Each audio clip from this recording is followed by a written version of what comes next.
Selamat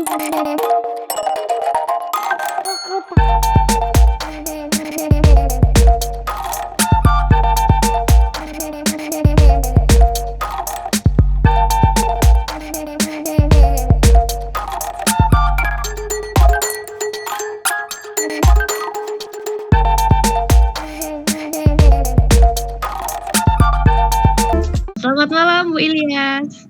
Selamat malam, Mbak Ika. Apa kabar Bu hari ini? Alhamdulillah baik. Alhamdulillah.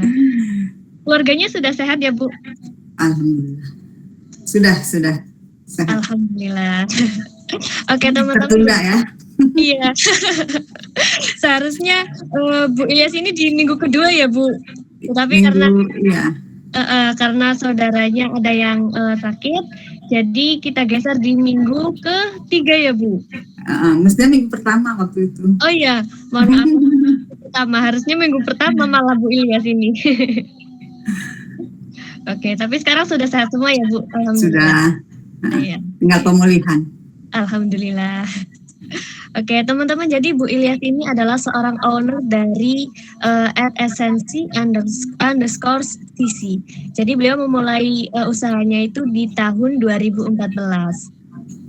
Ya, jadi waktu itu beliau aktif di Lembaga Kebudayaan Betawi bidang pelestarian. Di situ beliau mulai berkenalan dengan bir peletok sebagai salah satu produk tradisi.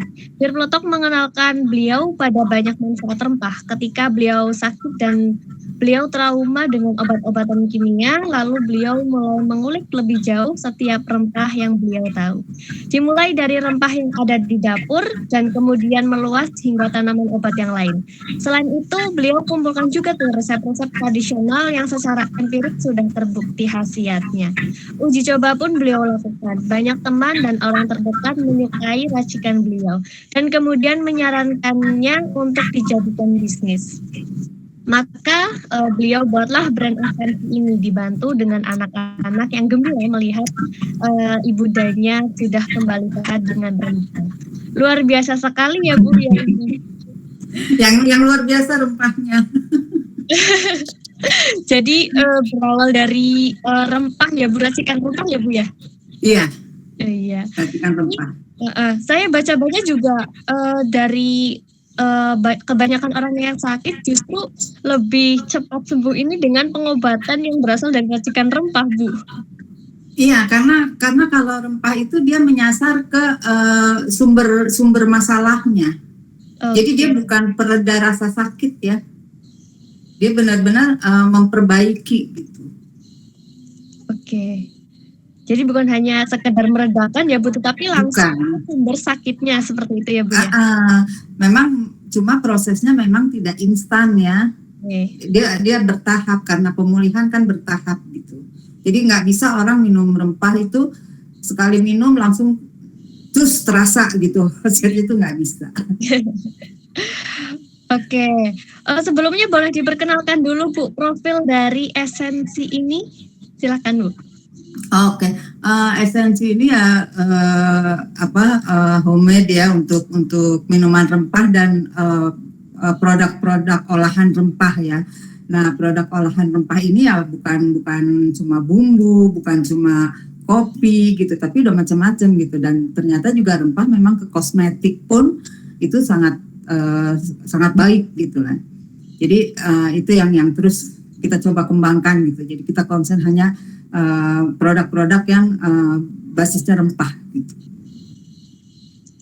Oke, jadi memang fokusnya ke rempah ya Pak? Rempah Indonesia, rempah Indonesia. Oke, itu dia profil dari esensi ya teman-teman. Jadi oke. Selanjutnya siapa sih yang masih memungkiri kesehatan kulit merupakan aspek penting dari kehidupan? Bahkan ahli kulit dan ilmuwan mencoba mengembangkan metode ini dan bahan baru untuk memenuhi tujuan ini. Salah satu kosmetik tersebut adalah masker wajah yang paling umum digunakan untuk peremajaan kulit. Saat ini masker wajah tengah menjadi item penting para moms di seluruh dunia. Namun jika ada satu masker wajah yang menonjol di atas yang lain, itu adalah masker aromatik. Keropi atau masker aromaterapi merupakan masker kain yang dimodifikasi dengan penambahan aromaterapi. Efek positif dari penambahan aromaterapi tersebut semakin menambah keunggulan dari keropi. Pendapat lain juga dipaparkan oleh mahasiswa IPB pada program kreativitas mahasiswa bahwa aromaterapi memiliki sifat unik, yaitu mudah larut dalam lemak dan minyak sehingga senyawa aromatik ini dapat dengan mudah terserap ke dalam kulit yang berpotensi meningkatkan aliran darah, mengurangi stres, dan memberikan kenyamanan pengguna masker. Nah, teman-teman, pada malam hari ini kita akan ngobrol-ngobrol seputar bagaimana cara membuat masker aromatik dengan menggunakan bahan dasar beras. Betul ya, Bu ya? Ya, betul. Oke. Dan juga bukan hanya materi nih teman-teman, karena nanti Bu Ilyas juga akan sambil praktek ya, Bu? Ya, sedikit praktek karena sebetulnya pembuatannya sangat sederhana gitu. Oke, jadi mungkin buat teman-teman yang di rumah nanti sudah ada bahan-bahannya, nanti bisa ikut praktek ya, Bu? Bisa. Sangat bisa. Oke, siap. Oke, teman-teman, jadi mungkin dari teman-teman juga apa sih keunggulan dari masker aromatik dari bahan beras ini dan bagaimana cara membuatnya? Silakan langsung saja Bu Ilyas untuk memaparkan materi. Oke, terima kasih. Selamat malam dulu buat semuanya. Ya, malam ini ya kita bicara tentang masker aromatik ya. Apa sih masker dan kenapa sih harus dengan aroma gitu ya? Nah, kita bicara masker, bicara perawatan, tentunya kita bicara kecantikan ya. Nah, apa sih cantik itu sendiri gitu kan? Kalau kita berpikiran bahwa cantik itu hanya bentuk atau warna, mungkin usaha kita untuk mempercantik diri itu nggak akan ada ujungnya gitu ya. Misalnya sekarang muncul idola yang cantiknya itu karena berkulit putih, karena berhidung mancung dan lain-lain gitu kan. Nanti suatu saat akan muncul lagi idola dengan tampilan yang beda gitu. Dan ternyata yang sifatnya fisik itu ya hanya sementara ya, relatif gitu, tetapi cantik yang utama itu yang perlu kita resapi dulu gitu. Nah, apa itu cantik? Seorang pemilik brand paling terkenal itu ya Coco Chanel itu bilang bahwa cantikmu itu akan terlihat begitu kamu mulai menjadi diri sendiri. Nah, apa itu artinya? Jadi, ketika kita sudah bisa menerima siapa diri kita, bagaimana adanya kita, nah, di situ kita mulai muncul rasa percaya diri. Di situ akan mulai muncul juga ekspresi dari dalam diri kita, ekspresi keikhlasan, ekspresi penerimaan, ekspresi kebahagiaan. Nah, di situ akan muncul pula lah yang disebut inner beauty-nya. Gitu. Nah, jadi begitu juga konsep cantik yang diwariskan oleh para leluhur kita ya. Saya pernah terlibat dalam penulisan 9 SPA Nusantara itu yang diterbitkan oleh Kementerian Pariwisata. Nah, di situ baik dari Jawa, dari Padang yang disebut Batange, terus Betawi yang disebut Tangas Betawi, ada Sooso yang dari Madura, itu konsepnya tuh hampir sama, semuanya sama. Jadi orang-orang tua dulu menganggap kecantikan itu tidak hanya fisik gitu ya. Jadi kecantikan itu yang paripurna itu lahir dan batin gitu. Nah, disinilah kenapa mereka dulu melibatkan unsur-unsur yang lain dalam satu perawatan. Misalnya dalam perawatan calon pengantin ya. Di situ ada jampenya, ada nasihatnya, ada macam-macamnya. Tujuannya apa? Nah, tujuannya itu adalah selain mereka merawat fisiknya, merawat kulitnya, terus si perawat ini juga berusaha agar yang dirawat ini bisa membersihkan hatinya dari rasa dengki, dari rasa iri, dari rasa dendam, dari pikiran-pikiran yang negatif gitu. Nah, dengan begitu diharapkan akan muncullah aura positifnya yang akan memancarkan kecantikan batiniahnya. Itu seperti itu. Nah, kaitannya dengan aroma, kenapa dalam perawatan kecantikan itu perlu aroma gitu kan ya. Kalau dulu mungkin orang-orang tua kita dia belum memakai essential oil ya. Jadi mungkin mereka masih memakai aroma dari bahan yang sangat alami, misalnya ada daun nilam gitu kan. Terus kalau di rempah-rempah itu ada vetiver itu akar wangi gitu kan. Nah itu dipakai langsung dari bahan utamanya. Kalau sekarang kita sudah lebih praktis lagi karena essential oil udah ada di mana-mana gitu kan, sudah dikenal di mana-mana gitu. Nah, kenapa aroma itu penting gitu ya? Jadi ada satu penelitian itu dijelaskan bahwa memang ya sudah ribuan tahun penggunaan minyak essential oil itu digunakan untuk mempengaruhi perubahan dan membangun kembali keseimbangan dalam tubuh, pikiran, dan jiwa gitu. Nah, bagaimana aroma itu bisa bekerja? Jadi molekul-molekul dalam minyak esensial itu bergerak ke dalam tubuh melalui inhalasi ketika kita hirup gitu, atau melalui kulit ketika kita oleskan gitu, sama ketika barang tersebut kita masukkan ke dalam satu produk kosmetik gitu. Nah, itu kan akan tercium dan akan mempengaruhi gitu ya. Nah, jadi si aroma itu dituliskan gitu ya, si aroma itu pertama masuk paru-paru, dia diresap ke dalam darah ketika kita menghirup oksigen. Nah, kemudian aromaterapi itu memicu impuls listrik yang berjalan di sepanjang saraf penciuman kita. Nah, dan terhubung ke sistem limbik, mengendalikan setiap tindakan, respon emosional untuk mengatur detak jantung, pencernaan, suhu, dan sistem saraf. Jadi di situ kita dibenahi juga di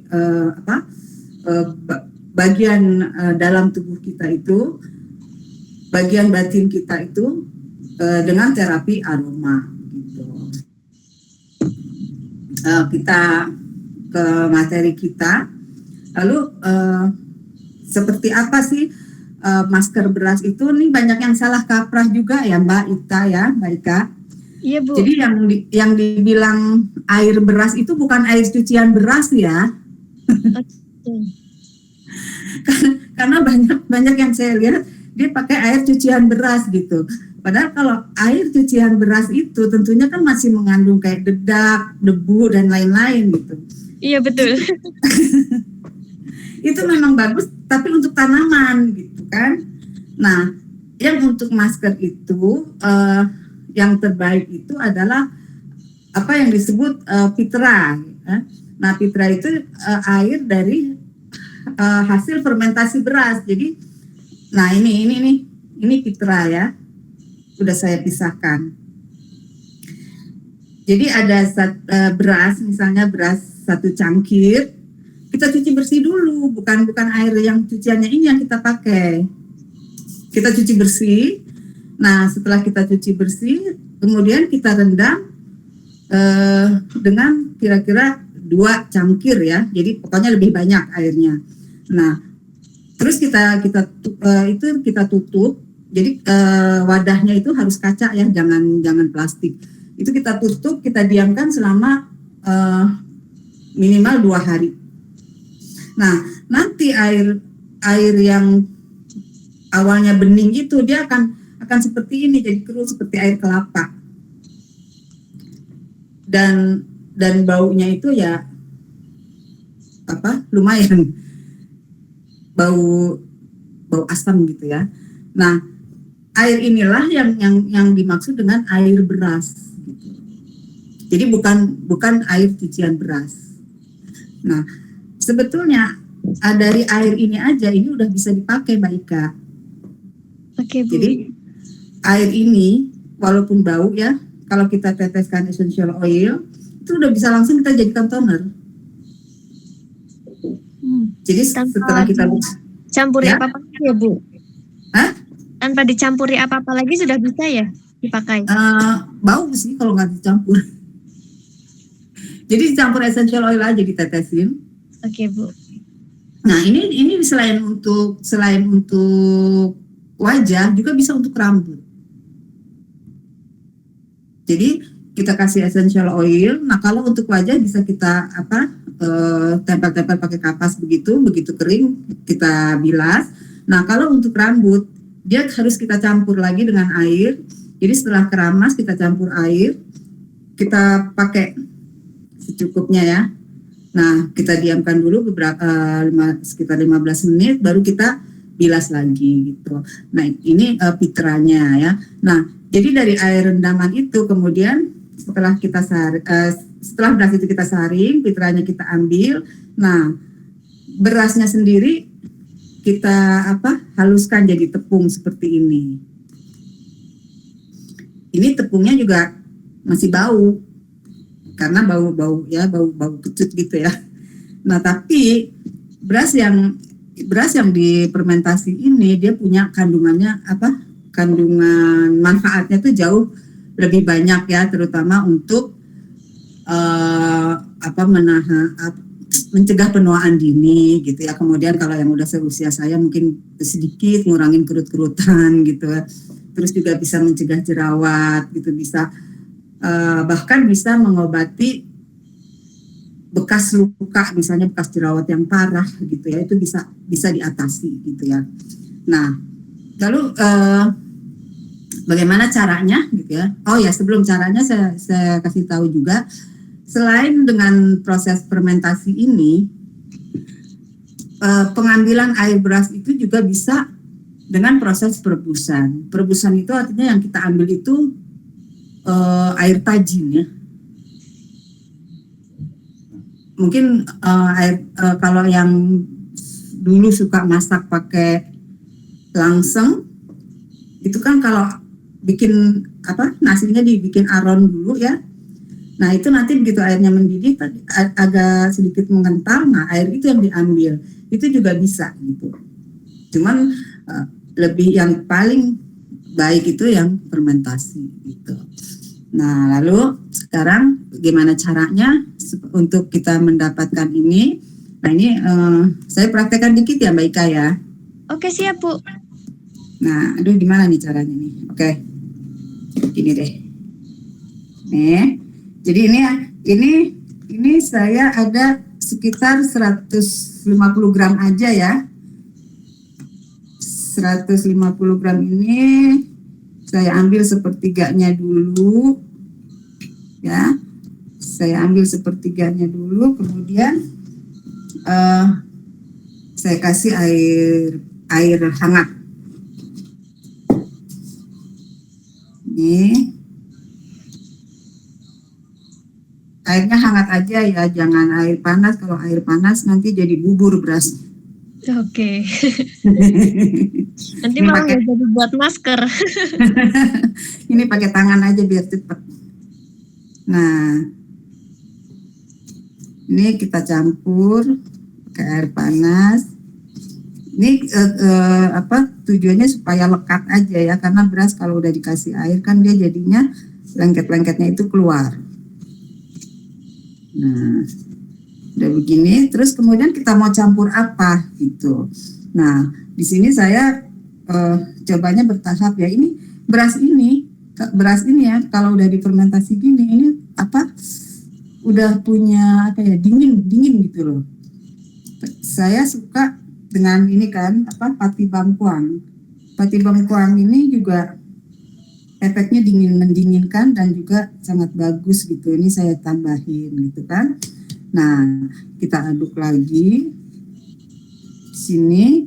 Nah, kemudian ini kalau kita punya masalah, ini kan dasarnya aja. Terus kita sekarang punya masalahnya apa dengan kulit? Misalnya, aduh ini jerawatnya banyak banget gitu ya, jerawatnya yang apa sih yang suka perih-perih gitu atau apa gitu ya, yang Jerawat batu mungkin ya Bu? bukan bukan, kalau jerawat batu kan dia nggak pecah ya, jerawat yang ini tuh yang suka kayak bernanah gitu kan. Oh iya iya iya. Oke. Misalnya kita punya jerawat seperti itu, kita bisa tambahkan misalnya bubuk temulawak atau kunyit gitu ya, karena dia punya antibiotik sendiri gitu. Nah, atau misalnya kita kepengen masker ini nantinya juga bisa membuat warna kulit kita tuh jadi merata. Nah, kalau untuk warna kulit yang merata bisa kita tambahin misalnya bubuk kayu manis gitu ya. Nah, atau kita kepengen yang benar-benar halus gitu, benar-benar kulitnya tuh yang kasar tuh jadi lembut gitu. Nah, itu bisa juga kita pakai bubuk biji pala gitu. Nah, sedikit-sedikit aja seperti tadi, mungkin hanya setengah gram gitu ya. Nah, itu kita campur sini. Kalau ini saya baru ini saya tadi barusan campur bengkoang aja. Nah, baru kita kasih ini fitranya. Nah, ini kita kasih fitranya sedikit.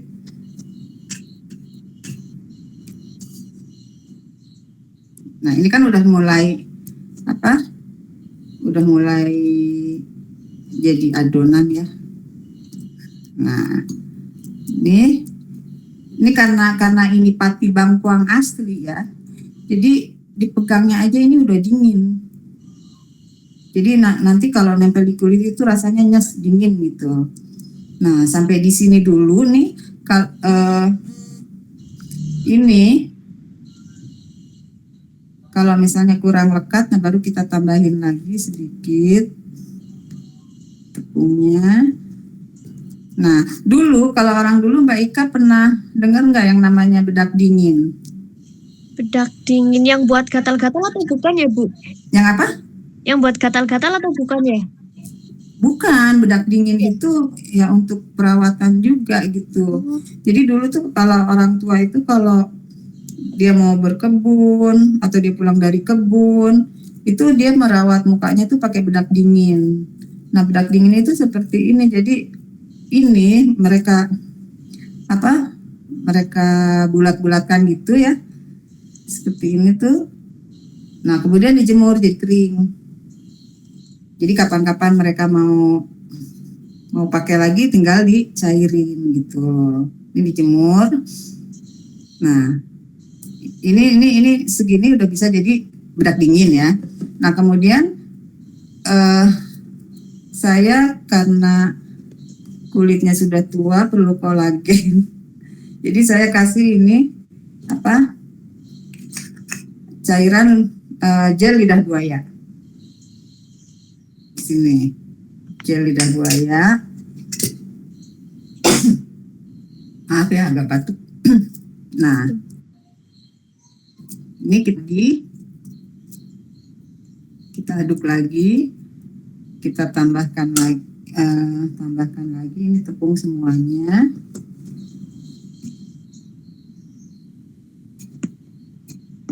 Nah, ini kan udah seperti ini. Kemudian kita kasih supaya nanti di kulit itu nggak mengiritasi kulit. Jadi kita kasih minyak. Pertama minyak ini dulu ya. Ini boleh minyak zaitun. Yang ini saya pakai PCO ya. Kita kasih minyak sedikit supaya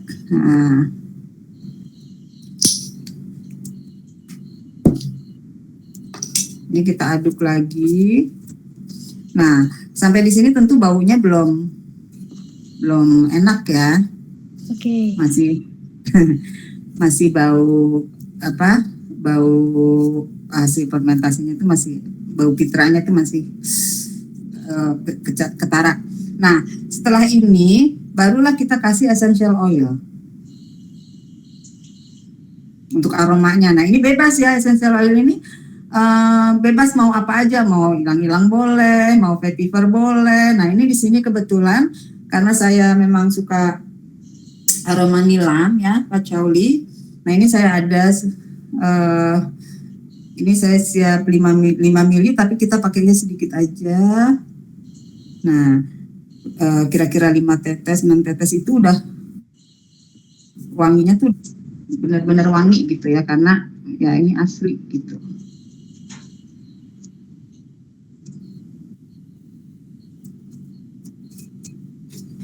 Ini kelihatan nggak ya? Kurang ke atas sedikit, Bu. Nah, Oke. ini. Iya. Ya. Ini kan udah ya. Udah nih. Ini kita udah siap kita pakai. Nah, wanginya udah beda. Tuh. Ini wanginya selera kita, bisa lavender, bisa apa saja. Nah, sekarang ini nggak mungkin kita sekaligus pakai segini kan. Jadi gimana cara ngawetinnya? Nah, ini pertama kita sisihkan dulu nih yang mau kita pakai. Nah, kemudian yang ini kita bentuk kayak bulatan tadi juga. Kita bentuk kayak bulatan tadi, atau kita keringin begini aja. Kita sampai kering, terus nanti kita giling. Ini kita simpan kalau sudah kering, atau kita giling. Kita giling jadi serbuk. Jadi begitu nanti kita mau pakai lagi, itu kita tinggal tambahin air biasa. Karena kalau pitra ini sendiri di dalam kulkas dia hanya bertahan 1 minggu. Setelah 1 minggu itu udah nggak bagus lagi, begitu Mbak Ika. Oke. Mungkin sampai situ dulu kali ya. Oke. Ini bisa sambil tanya jawab ya, Bu? Bisa. Oke. Ini udah selesai, begini aja. Jadi sederhana kan? Betul, sederhana sekali, nggak sampai 15 menit ya, Bu? Dan ini tahu nggak, karena tangan saya ini adem loh, pegang ini tuh. Karena tadi saya pakai pati bangkuang. Gitu. Oke. Monggo, silakan. Oke. Ini ada pertanyaan dari Instagram akun anonimus. Apakah masker aman untuk ibu hamil, Bu? Kenapa? Apakah masker aman untuk ibu hamil? Waduh, sebetulnya sih yang harus jawab itu dokter ya. Tapi sih setahu saya kalau aromaterapi itu masih aman asal jangan terlalu banyak untuk ibu hamil. Ya. Biasanya pakainya selang berapa hari sekali, Bu? Nah, karena ini masker istilahnya masker lembut ya. Kalau yang kayak tadi tuh itu bisa kita tiap hari bisa. Tiap hari bisa. Kalau kita mau masker ini tambah keras, misalnya yang benar-benar jadi kenceng, ini kita bisa tambahkan juga putih telur sebelum kita jemur. Kita tambahkan putih telur, baru kita jemur. Oke. Nah, satu lagi ya, kalau misalnya karena kan tepungnya harus lembut. Kalau kita nggak punya ayakan yang kira-kira 100 atau 150 mesh, kita bisa kok pakai tepung beras yang di pasar, tepung beras yang ada yang udah jadi, tapi kita tetap pakai pitranya gitu.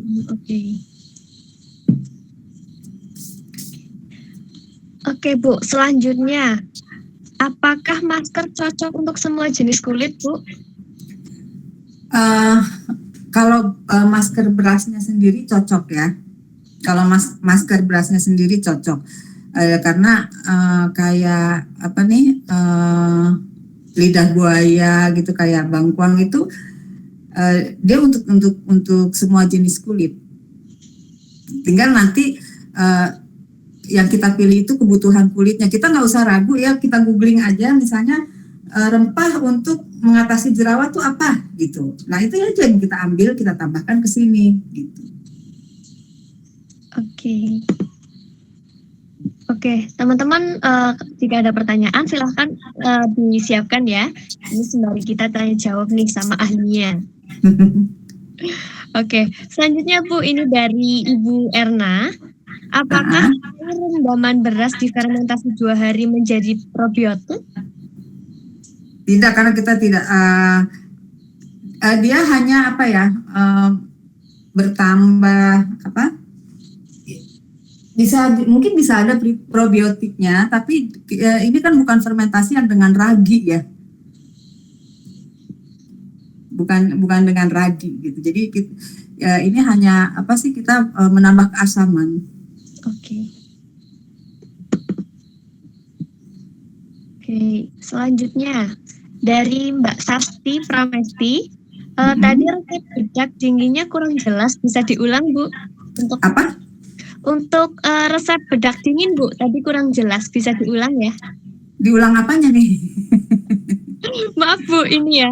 Jadi tadi resep bedak dinginnya kurang jelas Bu. Apakah bisa diulang lagi untuk resep bedak dingin? Oh, resep bedak dingin. Iya Bu. Oke. Resep bedak dingin itu tadi tepung ya. Jadi tepung itu pertama kita ambil dulu 3/4, terus kita kasih air panas biar lekat gitu. Kita kasih air panas, kita kasih bengkuang. Nah, udah sampai di situ. Kalau misalnya kita mau langsung kita kasih minyak dulu sedikit, terus kita kasih essential oil sedikit biar ada aroma.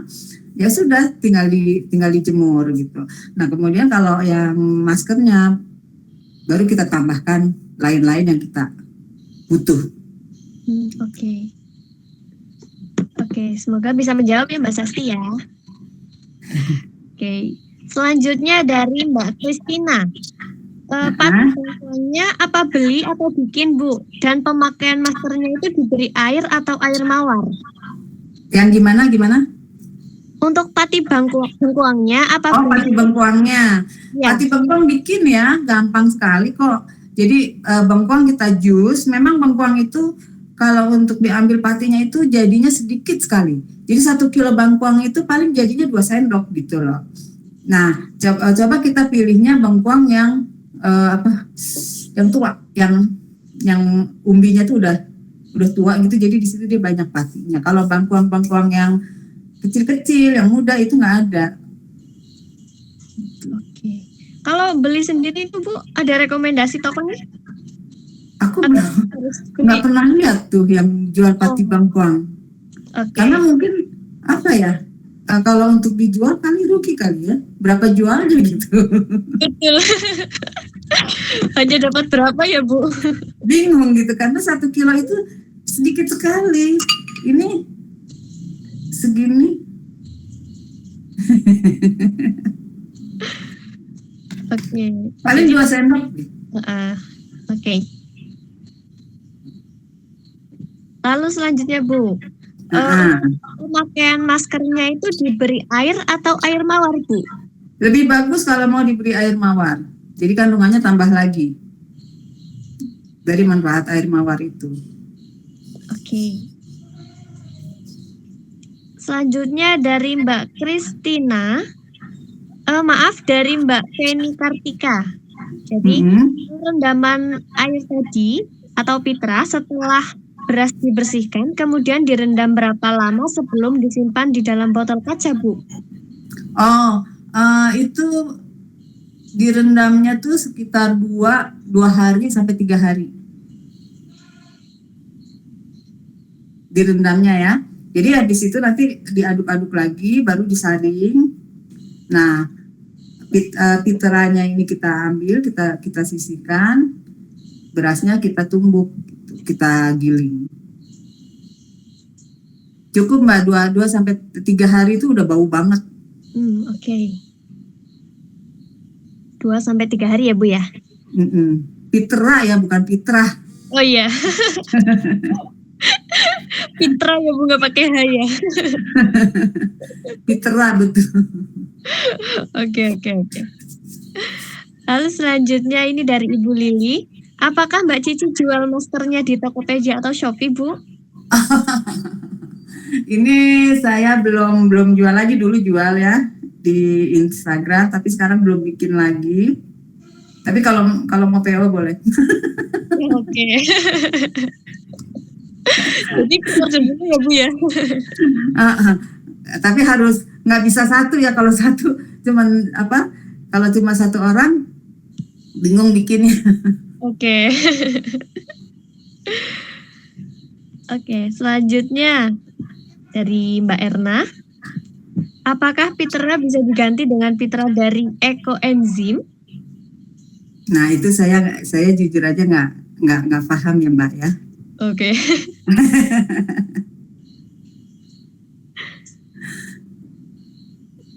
Oke.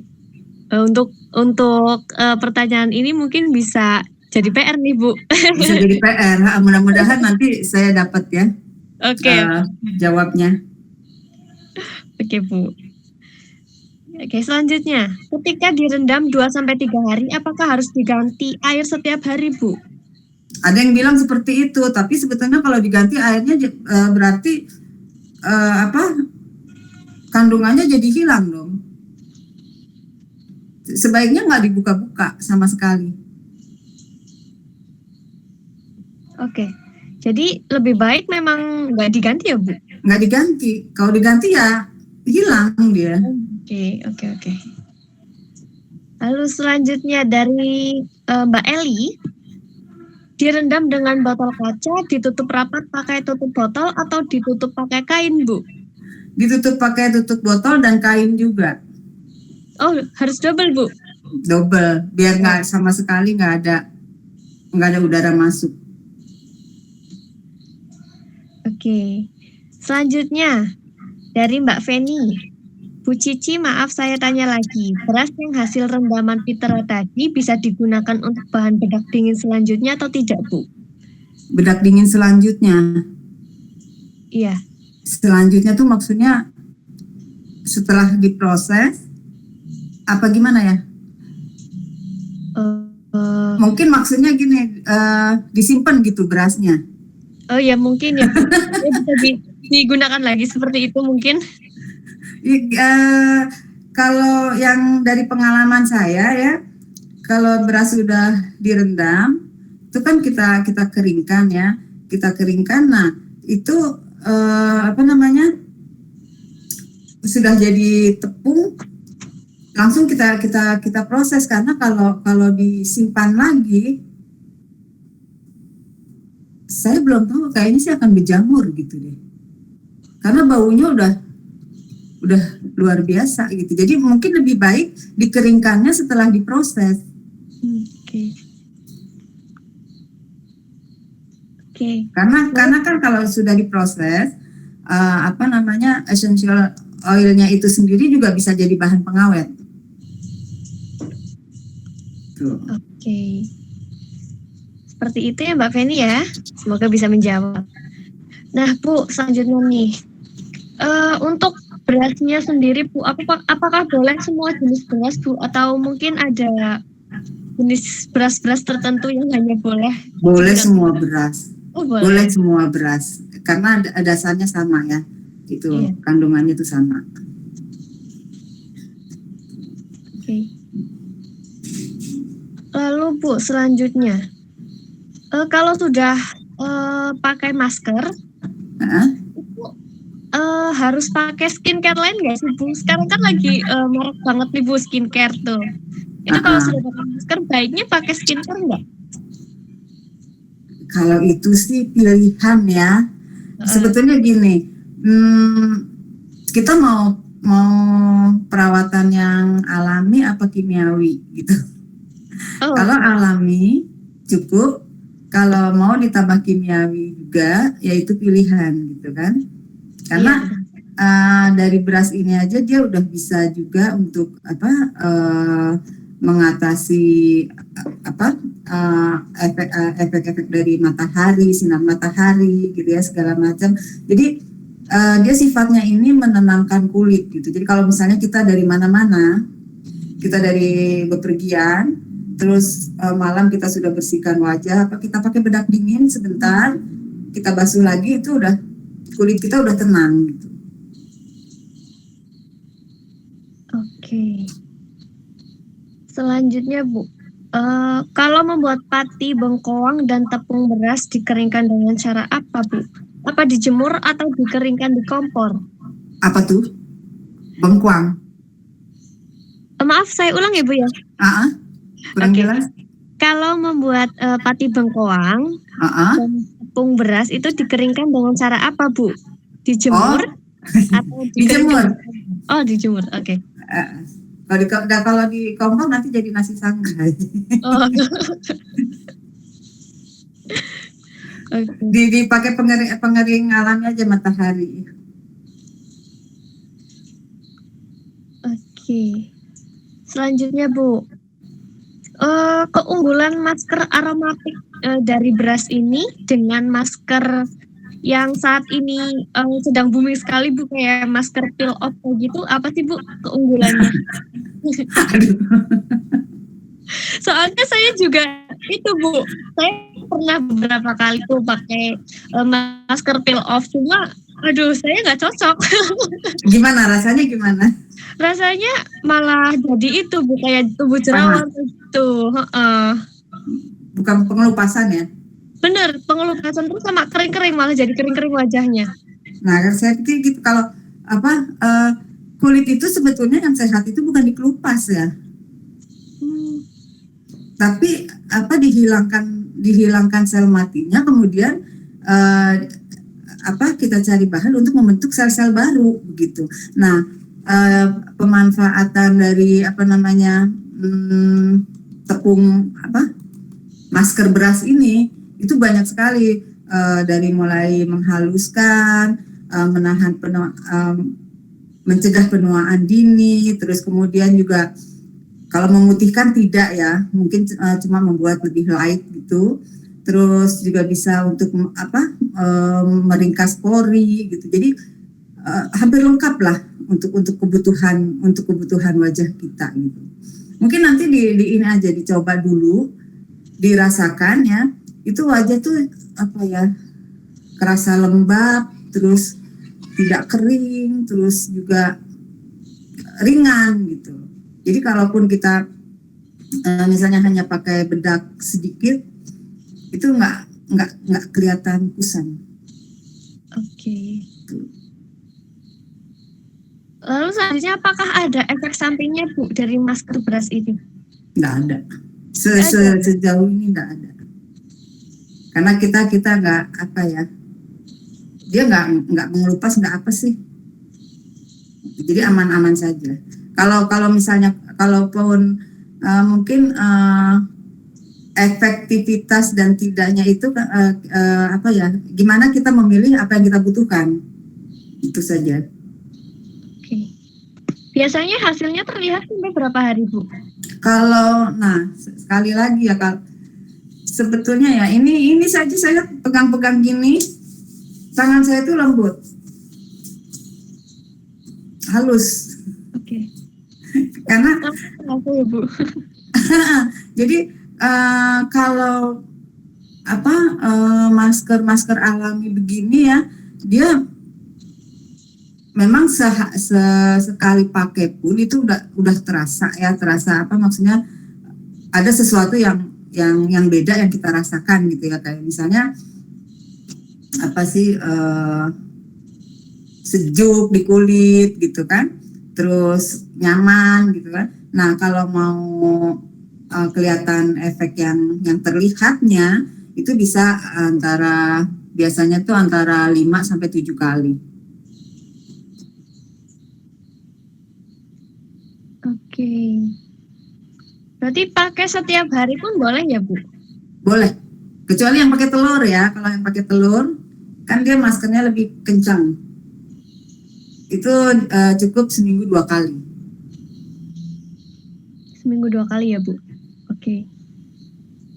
Karena kalau yang biasa-biasa aja ini ringan sekali, seperti kita pakai bedak bayi aja. Oke. Lalu, Bu, kapan sih waktu yang tepat untuk maskeran, Bu? Pulang dari bepergian. Jadi sebelum tidur ya? Iya. Jadi sebelum tidur, setelah kita bersihkan wajah, kita pakai masker, lalu kita bilas, kita bersihkan lagi, baru kita tidur. Jadi waktu kita tidur itu sudah dalam keadaan bersih. Oke. Jadi pagi-pagi kita udah merasakan. Oke. Jadi dibilas dulu baru di bawah tidur ya Bu? Oh iya, jangan dibawa tidur dong maskernya. Soalnya saya pernah baca Bu kayak gitu, kayak masker itu harusnya itu dibilasnya itu setelah bangun tidur. Itu ternyata salah ya Bu? Ya nanti waktu tidur pori-pori kita nggak bisa nafas dong. Iya betul. Iya, jadi saya memang sering kan Bu kayak gitu cari-cari masker. Memang ada yang menganjurkan untuk kalau pakai masker itu jangan terlalu lama. Terus ada juga tuh yang nanti bilasnya itu setelah bangun tidur kayak gitu Bu. Oh enggak, itu kurang baik ya. Sebaiknya waktu tidur itu kulit kita tuh bebas dari apapun. Jadi benar-benar bersih gitu. Okay. Nah, lebih baik lagi juga kalau habis maskeran itu, terutama yang pori-porinya besar, kita ini pakai es batu ya. Kita oles-oles lagi pakai es batu, itu segar sekali. Oke. Oh ya Bu, ngomong-ngomong es batu itu untuk pori-pori atau jerawat Bu? Pori-pori. Oh, pori-pori. Tapi saya pernah pakai untuk jerawat Bu. Dulu waktu kelas berapa itu saya udah frustasi banget nih sama yang namanya jerawat. Sampai akhirnya ini pakai cara apa lagi sih buat ngilangin jerawat? Saya coba-coba tuh pakai pakai es batu. Cuma kayak bengkak-bengkak gitu malah jadinya. Enggak, kalau mungkin untuk menghentikan, kayak misalnya kalau jerawat itu pecah, untuk menghentikan darahnya atau apa itu bisa gitu. Tapi bukan untuk mengobati ya. Oh iya. Berarti saya salah kaprah ya Bu waktu itu ya. Oke, selanjutnya dari Mbak Feni. Bu Cici setelah pakai masker membersihkannya menggunakan air dingin atau air es atau cukup air suhu ruang atau air hangat Bu? Lebih bagus pakai air hangat ya. Pakai air hangat tuh biar terangkat semua, tapi setelah itu dikasih es. Jadi dia akan merapat lagi. Oke. Jadi pertama air hangat dulu. Air hangat dulu. Oke. Karena kalau cuma air biasa dia nggak akan keangkat semua. Apalagi kalau yang pori-porinya besar ya. Oke. Semoga bisa menjawab ya Mbak Feni ya. Oke Bu, selanjutnya.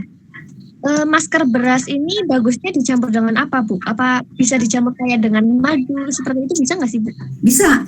Oh, bisa. Bisa. Pokoknya campurannya itu sesuai apa yang kita butuh. Jadi coba ya, yang kita butuh bisa madu, bisa lemon, bisa apa aja. Kalau saya kan tadi saya campur pakai lidah buaya.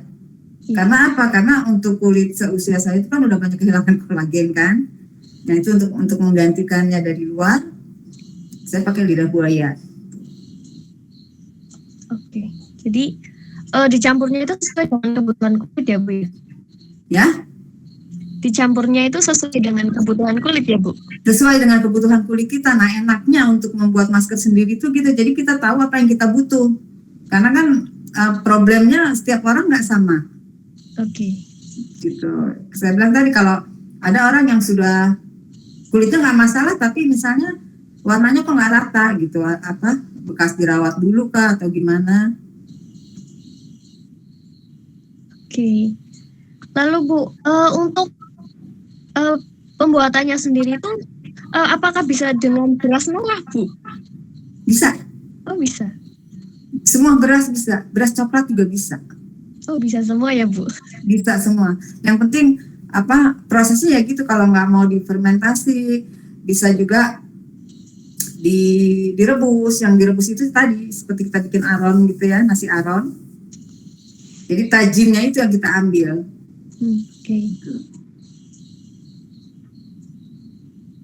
Oke. Selanjutnya Bu, iya ini ada titipan pertanyaan dari teman saya ya Bu.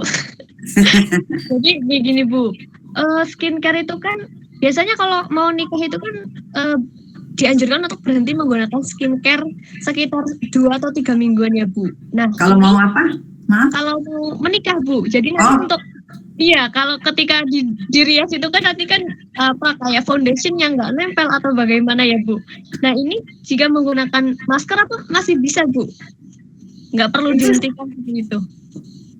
justru kalau pengantin di perawatannya itu harus gitu kan. Jadi karena ini kan bukan yang untuk apa namanya, bukan yang untuk bikin kinclong seperti apa gitu ya. Iya, jadi betul. dia hanya membersihkan, merawat, jangan sampai ada apa nanti kusam tuh karena ada kulit mati gitu, sambil perawatannya itu juga dengan perawatan batin gitu. Biasanya kan kalau pengantin gitu, kalau nggak tahu kalau pengantin sekarang mungkin enggak ya. kalau pengantin dulu kan gitu, jadi ada tukang apa khusus yang merawat dia selama misalnya 1 bulan sebelum nikahan gitu kan. Jadi kalau di orang Betawi itu ada istilahnya apa ya, masa piare gitu ya, masa dipiara gitu, jadi dia nggak kemana-mana, itu dia luluran, perawatan, jadi dia diajari cara merawat diri itu untuk nanti menjadi istri yang baik, bisa menyenangkan suami gitu. Oke, jadi memang malah bagus ya Bu kalau pakai masker ya? Malah bagus ya kalau maskernya yang alami ya. Karena nanti dia tidak akan apa sih, kalau dia dirawat mungkin dengan yang kira-kira berefek, misalnya muka kulit jadi merah atau apa, nah itu kan ngeri gitu. Oke, nanti kalau saya mau nikah saya pre-order sama Ibu boleh ya? Aku rawatin deh.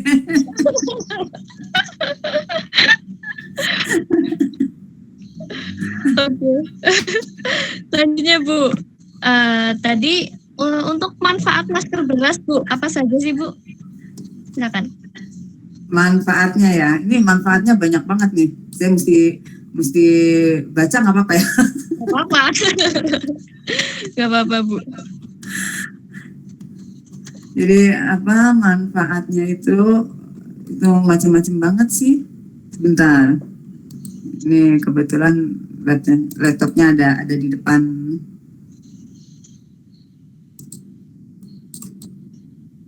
Jadi yang pertama tadi ya, udah saya kasih tahu itu untuk mengurangi kerutan gitu kan, mengobati jerawat, mencegah penuaan dini, melembabkan kulit. Nah itu antara lain.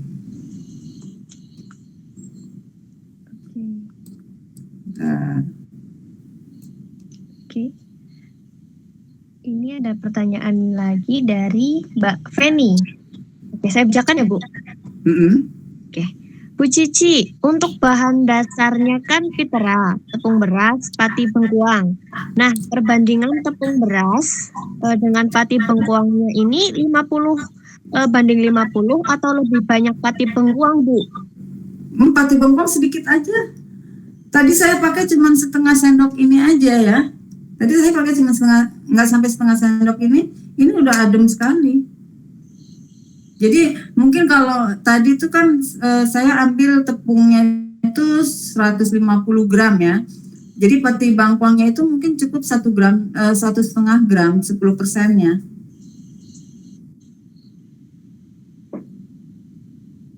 Oke, jadi perbandingannya 50 banding 50 ya Bu? Waduh, jauh. Oke. Sedikit aja. Kalau bengkuang itu sedikit, sama rempah yang lain juga sedikit aja. 1%-nya. Oke. Selanjutnya Bu, kemudian apabila saat mengaduk adonan bedak dingin ataupun masker, kita tidak sengaja terlalu banyak menuangkan minyak, dan untuk mendapatkan tekstur yang benar, apa yang ditambahkan Bu? Tepung beras lagi atau pati bengkuang? Tepung keduanya ya, cuman perbandingannya ya misalnya tambah tepungnya lagi 10 gram misalnya, pati bengkuangnya sedikit lagi aja gitu, nggak usah banyak-banyak.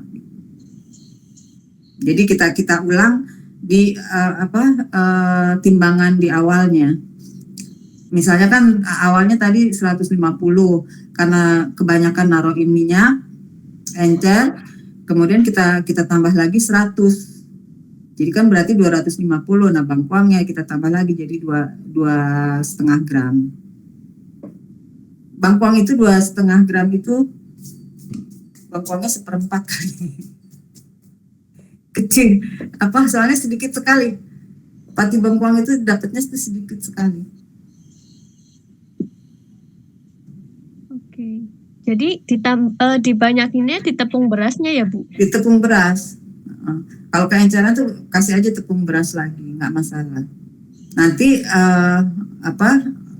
mungkin juga perlu tambahan tepung lain. Jadi pokoknya setelah kita tambahkan minyak, setelah kita tambahkan pengaya lainnya, pengaya itu artinya rempah lain yang kita butuhkan gitu. Kalau misalnya dia masih kurang encer atau nggak bisa dibentuk atau bagaimana, itu bisa kita tambahkan pitera bisa. Tuh. Atau kalau misalnya kita mau pakai setelah ini yang ini kita mau cairkan, itu bisa pakai air mawar, bisa air biasa juga bisa. Jadi seberapa banyak kandungan manfaatnya itu ya kita yang menentukan. Kalau mau lebih bermanfaat lagi, lebih banyak lagi manfaatnya, kita kasih air mawar. Itu Mbak Ika. Oke. Selanjutnya Bu, dari Mbak Eli. Minyaknya sebaiknya minyak apa Bu Cici? Boleh VCO ya, virgin coconut. Terus boleh juga minyak zaitun. Nah kalau essential oilnya itu terserah ya, pilihan ya. Kalau mau suka wanginya akar wangi, atau suka nilam, atau suka lavender, apapun itu bebas. Penting jangan satu aja. Kalau essential oil itu kebanyakan itu dijual itu yang sudah dicampur gitu. Jadi kalau mau pilih essential oil, kalau misalnya ada yang nawarin essential oil harganya 20.000, mendingan nggak usah gitu. Cari yang benar-benar asli. Oke. Selanjutnya dari Mbak Sasti Pramesti. Masker yang sudah dikeringkan bisa tahan berapa lama, Bu? Saya pernah sampai 7 bulan. Asal nyimpennya baik ya. Simpan di suhu ruang, terus di toples yang tertutup, dikasih juga silika gel. Jadi dia nggak lembab. Oke. Selanjutnya Bu, ketika kita menggunakan skincare, itu kan mesti ada kayak toner atau sabun atau pemalamnya. Nah untuk maskernya sendiri itu dipakainya berarti sebelum pakai skincare Bu? Mbak, suaranya putus-putus barusan. Oh maaf Bu, saya ulangi ya Bu. Ulang. Oke, jadi begini Bu, ketika kita menggunakan skincare nih, dan kita akan menggunakan masker. Nah itu berarti kita pakai masker dulu baru pakai skincare ya Bu? Apa kebalik? Biasanya kalau skincare dibawa tidur ya? Atau gimana? Iya, dibawa tidur kan? Berarti masker dulu. Oh oke.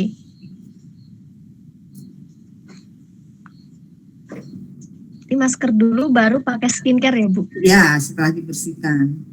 Oke. Nah Bu, kalau untuk masker ini itu bisa digunakan siang hari nggak sih Bu? Bisa. Bisa ya? Kapan saja. Berarti nggak mau tidur kayak gitu? Selain itu juga? Nggak harus. Jadi kalau yang tadi sampai di bedak dingin gitu ya, kalau kita pulang bepergian panas kan, kita ademin badan dulu. Nah, di situ kita bersihkan muka, kita pakai, baru kita bilas. Jadi itu untuk menenangkan kulit. Gitu. Kalau yang bedak dingin tadi, kecuali kalau yang pakai putih telur itu kan dia agak keras ya. Oke, iya Bu. Oke, Ibu boleh disampaikan apa ya, kesan atau pesan-pesan nih buat wanita-wanita Indonesia yang supaya lebih giat lagi merawat kulitnya, Bu? Kalau saya sih pesannya singkat aja ya, bahwa kita cantik sebagai diri kita sendiri aja. Nggak perlu kita meniru-niru, nggak perlu mengubah-ngubah gitu, karena kita memang kulit kita selalu matang. Terus ya alam kita sebetulnya sudah kaya, kita tinggal memanfaatkan gitu kan. Jadi jadilah diri kita sendiri gitu, dan sesuai dengan konsep kecantikan para leluhur kita, bahwa kecantikan paripurna itu bukan hanya bentuk, bukan hanya warna ya. Karena kalau kita bilang cantik itu putih, banyak kok orang yang seneng kulit hitam gitu kan. Sebaliknya juga begitu gitu. Terus kalau orang bilang yang cantik itu yang hidungnya mancung, enggak juga. Banyak orang yang nggak mancung tapi digemari banyak orang gitu, karena dia punya inner beauty gitu. Jadi cantik itu sebetulnya menyeluruh, bukan hanya fisik, bukan hanya bentuk ya, tapi juga yang lebih utama adalah kecantikan batiniahnya. Jadi dibarengi dengan attitude-nya yang baik gitu. Makanya dia bisa mengeluarkan aura positif gitu ya. Jadi inner beauty-nya bisa keluar gitu. Nah, itulah cantik gitu. Jadi bukan sekedar bentuk, yang hidungnya mancung, yang kulitnya putih, yang matanya seperti bola pingpong dan lain-lain. Itu aja. Oke. Terima kasih Bu, tidak terasa kita sudah 1 jam nih ya Bu ngobrol-ngobrol. Terima kasih. Oke, terima kasih Bu Ilma. Ketemu lagi.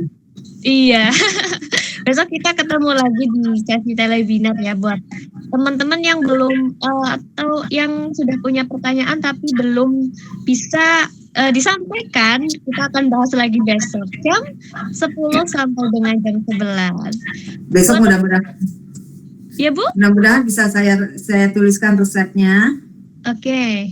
Buat teman-teman. Oke. Besok dilengkapi sekalian ya Bu. Oke, buat teman-teman yang mau kepo-kepo atau order di produk rempahnya dari Bu Ilyas, atau mungkin mau pre-order nih masker dari beras ini, bisa cek Instagramnya di @esensi_cc, atau bisa menghubung atau bisa japri ya Bu? Bisa ya? Bisa. Oke, japrinya besok akan kita share di Telegram ya Bu ya? Iya, boleh. Oke, dan buat teman-teman jangan lupa buat terus ikutin kami Subi Antik di semua marketplace kami dan juga di akun sosial media kami. Oke, sekali lagi terima kasih ya Bu Ilyas ya. Terima kasih kembali. Salam buat semuanya. Oke.